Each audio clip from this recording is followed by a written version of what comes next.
Hi. Hi, do you need me to get out of your way? No, you're fine. I'm just setting up for Sunday service. Are you involved here? No, I was just looking around. Oh, how'd you get in? The door was unlocked. Which door? That one? Oh my gosh, it wasn't supposed to be. I can get out of your way. No, you're totally fine, ma'am. You can stay as long as... Do I look like a ma'am to you? A lot more than you look like a sir. I meant, how old do you think I am? Oh, I didn't really think about that. I just never got your name. Esther. Esther. That's a really pretty name, Esther. Thanks. No, really, it is. I've never met anyone since the New Testament with that name. It was my dad's favorite book of the Bible, and my mom just happened to like the sound of it. Well, I'm glad that she did. She figured it was a good yelling name, you know? Has a nice ring when you shout it across the house. Esther! Esther Marie, get over here! Esther! Can't argue with her there. Yeah. You never gave me yours. Ben. Ben. What are you doing here? Just setting up for Sunday Right, service? yes, you said that earlier. No, you're fine. Are you sure you don't want me to leave? Absolutely. It's nice to have the company. May I ask you a question? Shoot. Why are you here? What? You had to ask me if you could ask that. Well, I didn't want to be rude. You're really nice. I try to be. It works. So? I don't know. What do you mean? I mean, I'm not here for some great calling. Nothing led me here at all. I just came. Yes, but why here? Just memories. Memories? Yeah, but that was a different time. What do you mean?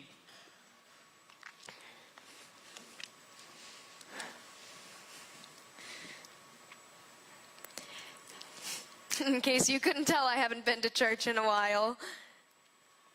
You are allowed to laugh at a joke. I know.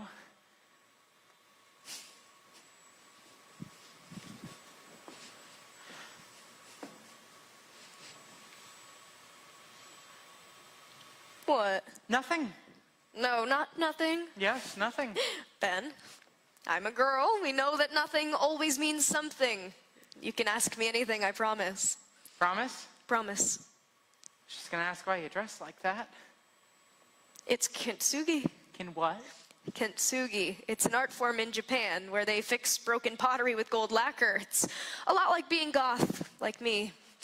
I believe that the world is broken, but in that brokenness, there is a strange beauty, and I like that. Well, I do too.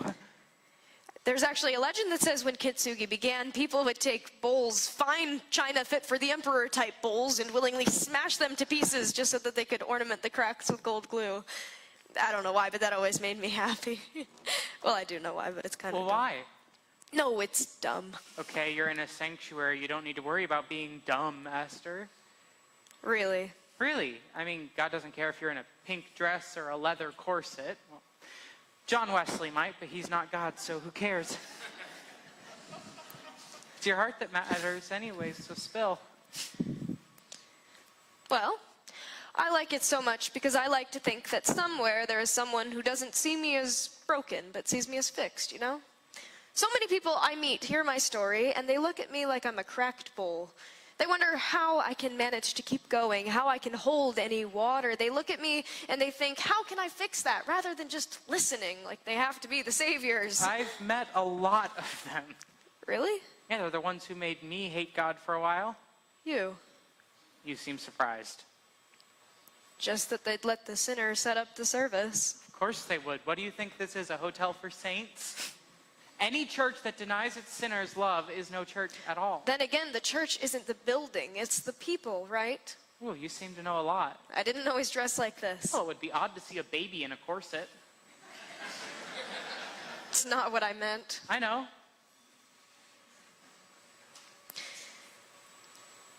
Well, for starters, I wasn't supposed to be here tonight. I was actually supposed to be on a date.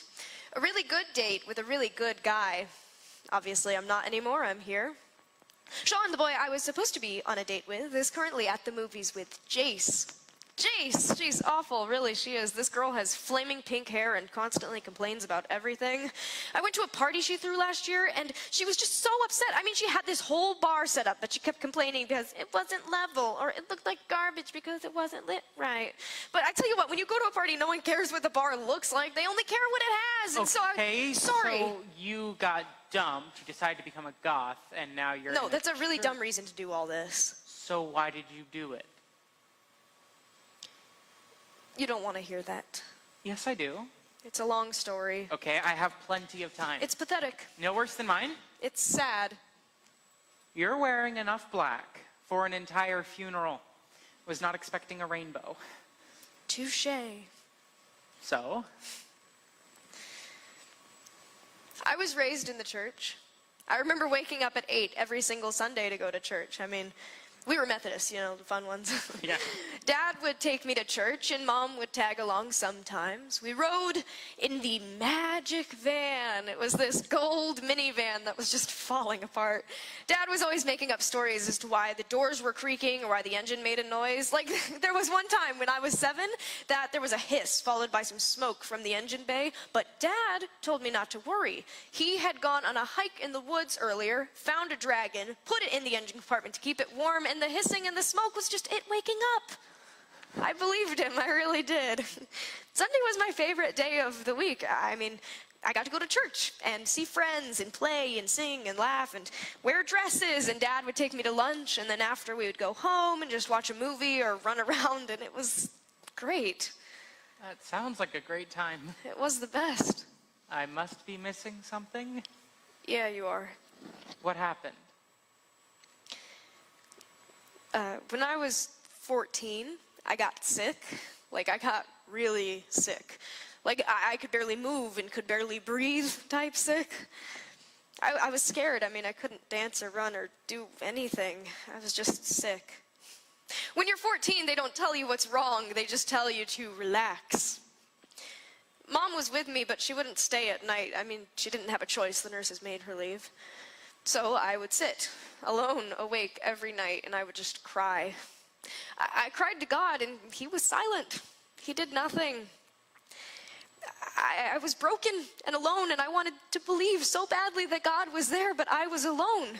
I was supposed to be fearfully and beautifully made, but I was breaking. Yeah, but that doesn't mean that you weren't made well. Things that are made well don't break, Ben. My grandfather has a chess set. It's ivory. The board is made of this dark wood. The pieces look like the Chinese versus the Huns. Each piece has its own expression. My grandfather says that they were each carved by hand and painted with a single horsehair.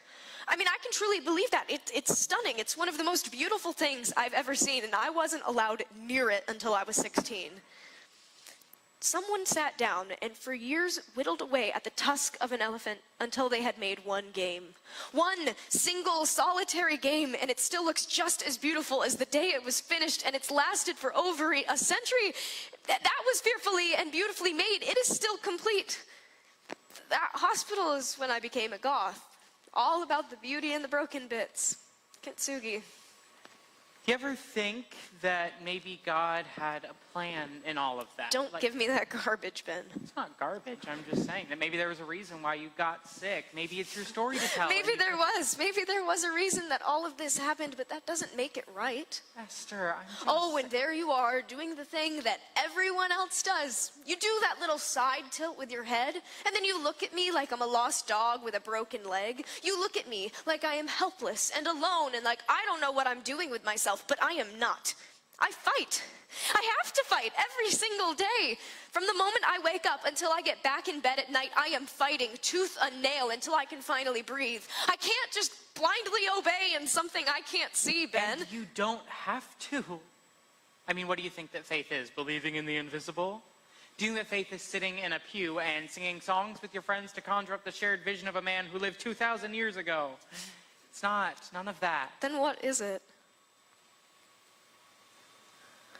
Faith is, it was once said that faith is a big word for only 5 letters, yet strong enough to keep us steady in even the biggest storms. Who said that? I don't know, it's not important. Faith is Believing in the truth you know, even when it seems impossible. Impossible. So how do you know God is real? The Drake equation. What on earth is that? It's an equation that scientists use to determine whether or not any given planet is capable of sustaining life. Okay, so there's this one value in it, and it's PA, and that's the probability of all of the components assembling into life. Well, there was this one scientist who was interviewed about it, and he said that to get that same value, you need something like 10 trillion test tubes. Plus, there's the probability of whether or not the planet has the given things that it needs to assemble into life, multiplied by the time that it takes, and when you put all of that together, it just creates a value that's so unlikely. But yet, there are millions alive today who believe in the same creator God, millions more who have passed away who believe in him. And when you think that all of those people have shared the same vision of someone, well, that's just as unlikely. At least it's tangible, though. So you ask me how I know God is real. It's because I don't know how else we could be here.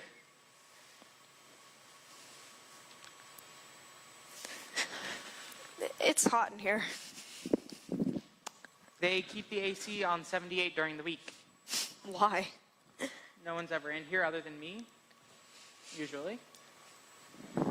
Well, then maybe you should keep the doors locked. Could have sworn that I did. Then I wonder how they became unlocked. Maybe God knew that you needed to be here. Maybe he knew I needed to meet you. What was that? Nothing. Why do you think he'd need you to meet me? You're blushing. No, I'm not. Your face is red. I must have spilled communion wine on it back there. You're cute. You see, it happened again. I can't help it. My mom raised me that way.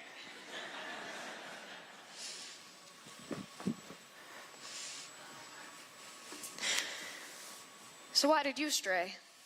Oh, it's a lot more embarrassing than your story. Try me. No, it's really bad, Esther. It can't be that bad. I got kicked out of my last church. Well, how'd you manage to do that? I flipped off the pastor. Wow. How? Well, I just kind of took my hand out of my No, pocket. you don't need to show me how to do it. I've done it plenty of times, trust me. I guess I was asking why you were flipping off a pastor. Oh, Matthew 18.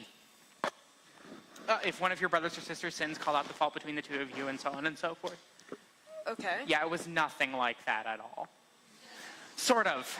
I don't follow. Okay, so I am a passionate person. That's what my friends tell me, at least. And my biggest fault is that I am honest. Don't forget humility. Brutally honest, the kind that gets you in trouble. So before we moved here, my family went to this big Baptist church out in Georgia.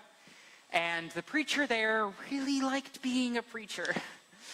Good for him. No, you misunderstood. He really liked being a preacher. He liked getting up to his big gray pulpit and speaking loud and proud while everyone listened to him. It's a real Nathan Price type. He was an independent, temperamental, fundamental, right-wing, radical, chicken-eating Baptist. He would always ask for an amen or for applause if something didn't land, as if every single error in his sermon was just our inability to listen right.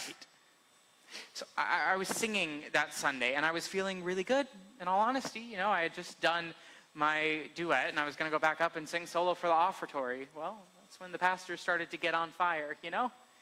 The topic of that day was sin. Started talking about idolaters and coveters and people who swore, and I was staying calm, in all honesty. I really was. But then he started to talk about sodomites and fornicators and people who did drugs and just all of these people who needed help. And he just said that they had no place in the church. And so I couldn't take it. And I stood up and I said, well, what about Jesus? Didn't he spend time with the tax collectors and around the sinners? And he said, well, son, we are the church, not Jesus. And so I went off on this little half brain and I started yelling about him, about Jesus' love and how we need to be that on earth. But this man wouldn't listen. He just stretched out his bony fingers and twisted it into a point, aimed it at me and called me a heretic. So I stood up and flipped him off. Right in front of the whole congregation. Wow. Yeah. My mom turned red as a beet. My dad just kind of stared at me with an open mouth.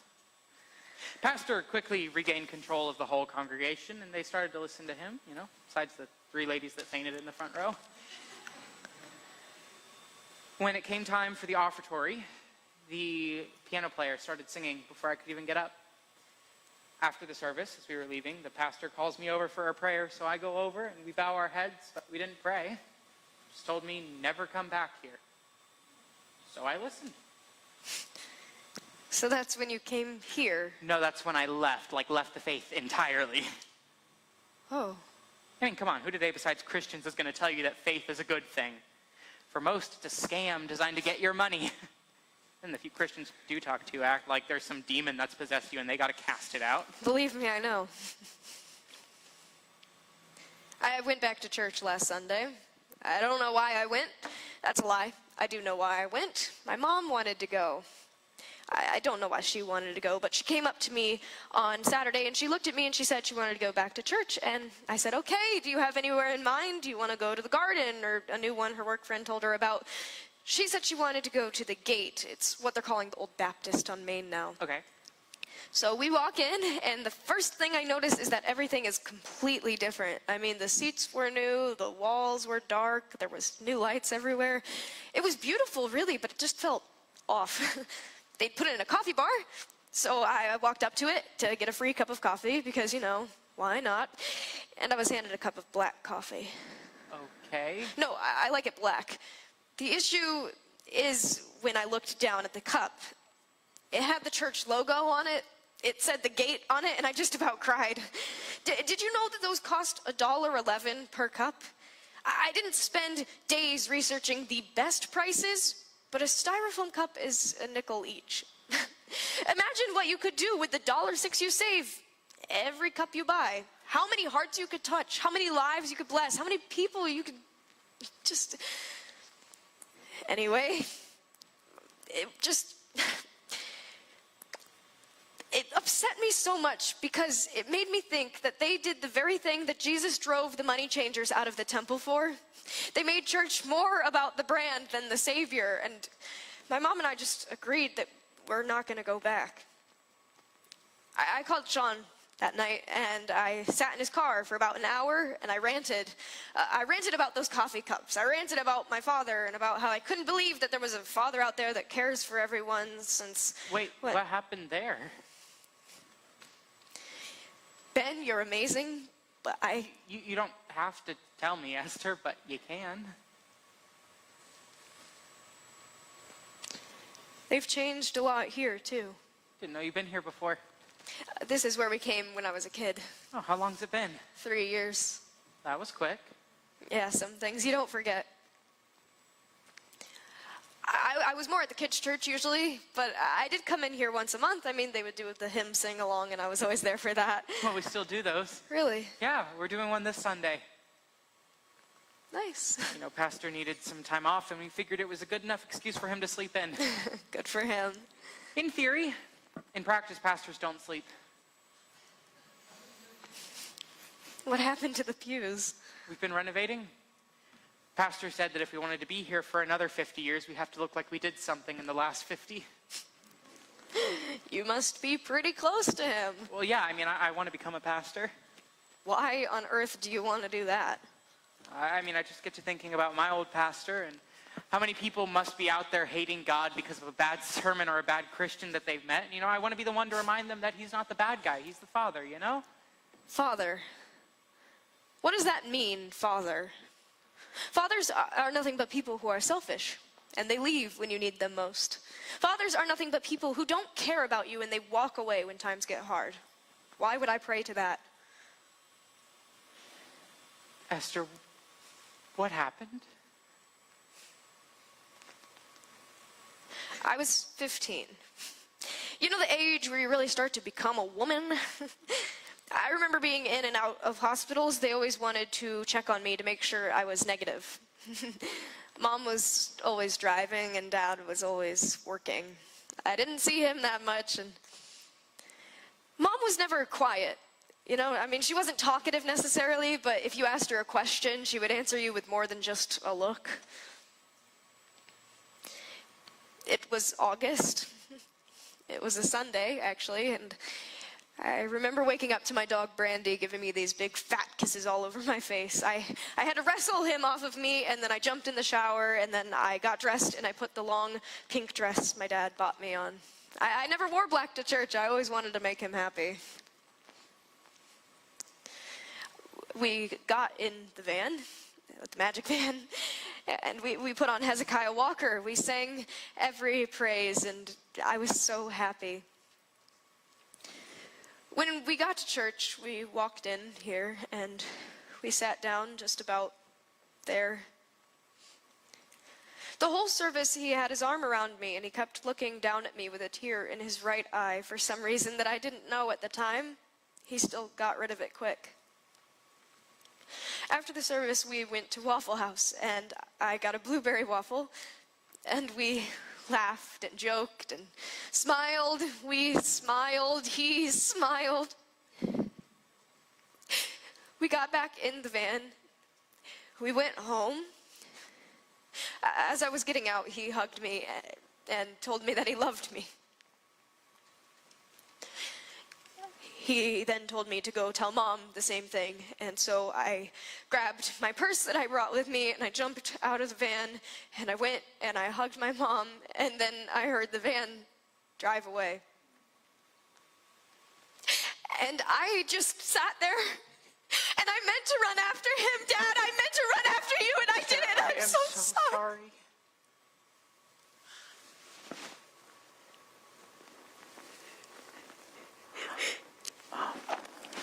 And that was the last time I ever saw him.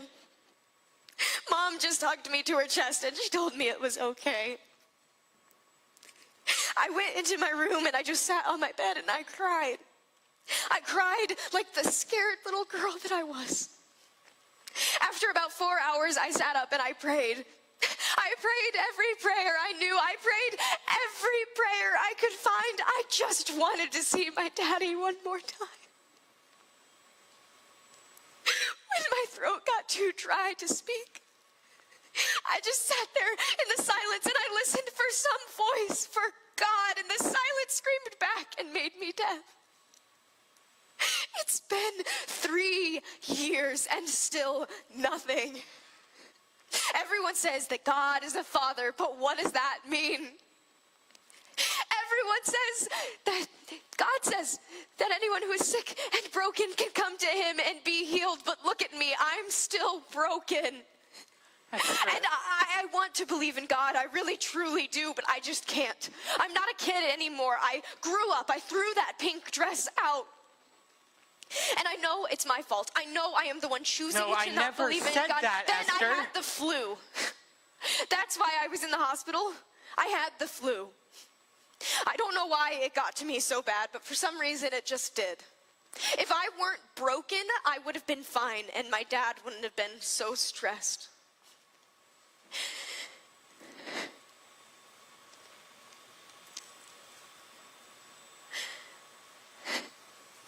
Esther. Would you just shut up with your pity? Look at me, I'm not pretty. And that's why Sean is with Jason, not here. And Jace is so pretty. She's taller, she's naturally toned, she has curly hair, she smiles a pretty smile, and she cries a pretty cry, and she drives a big expensive car her dad bought her and lives in a big expensive house. And I just want to believe, even if it's totally fake, that I can still be beautiful. No, I don't worship Satan. No, I don't cut myself or listen to Screamo or anything like that. I just want to believe that I can be beautiful too. Yes, I read Lovecraft, and yes, I embrace the dark side of life, but it's not because I want to. I don't have another option. Yes, you do, Esther.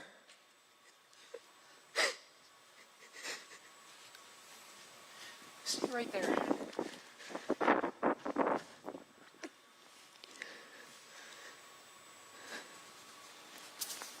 You know, life is a lot like being in a dark and cold room.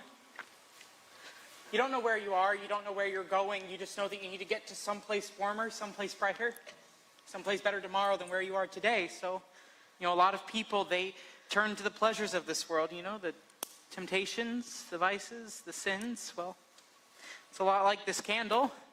It's a little warm, it's a little bright, but if you get too close, you're going to burn yourself. There's still so much here that this doesn't light.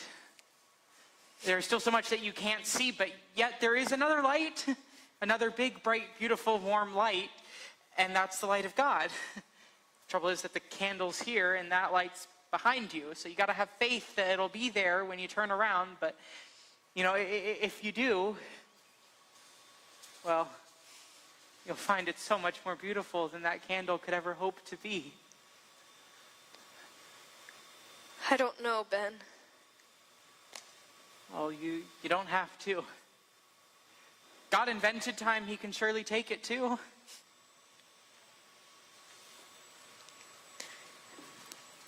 That night after I went back to church, I called Sean. I sat in his car and I ranted. I ranted about the coffee cups, about my father, about how the people who claim to be God's biggest advocates don't really seem to know the real God.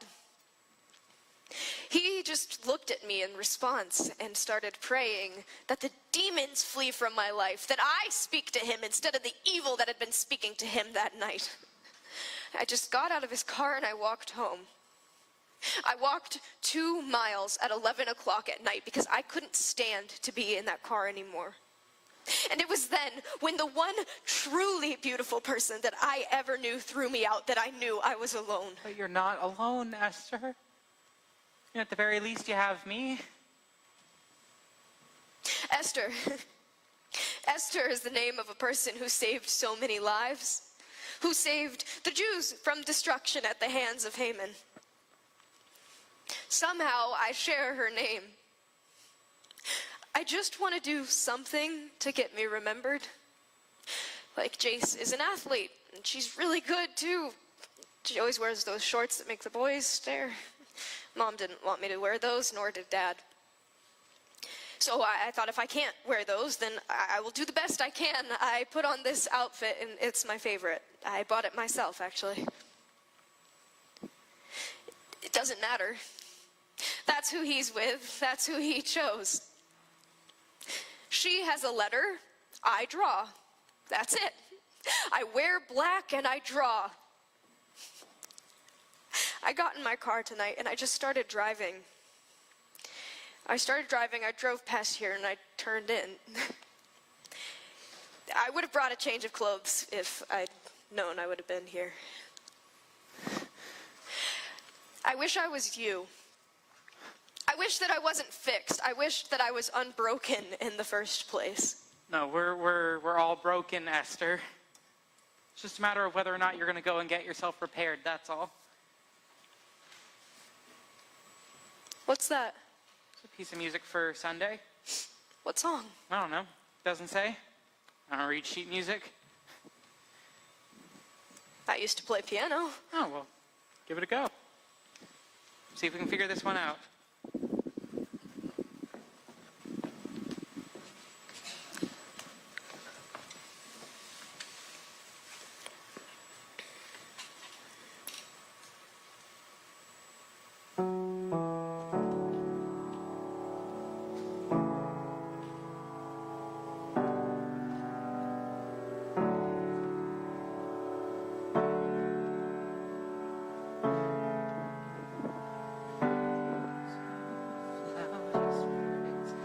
Teach me some melodious sonnet sung by flaming tongues above. Praise the mount, I'm fixed upon it, mount of thy redeeming blood. Oh, to grace, how great a debtor daily I'm constrained to be. Let thy goodness like a fetter bind my wandering heart to thee. Prone to wander, Lord, I feel it.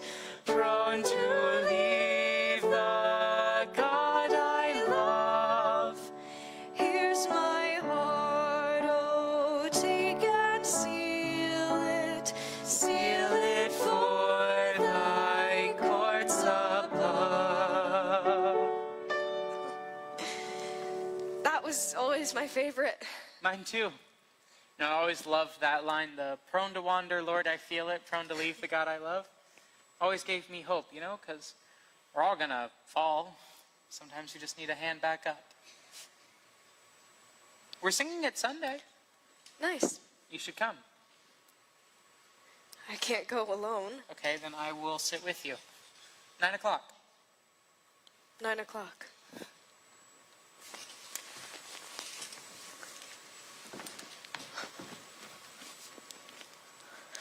That's my mom. I'd better be getting going home. May I walk you to your car? I'd like that.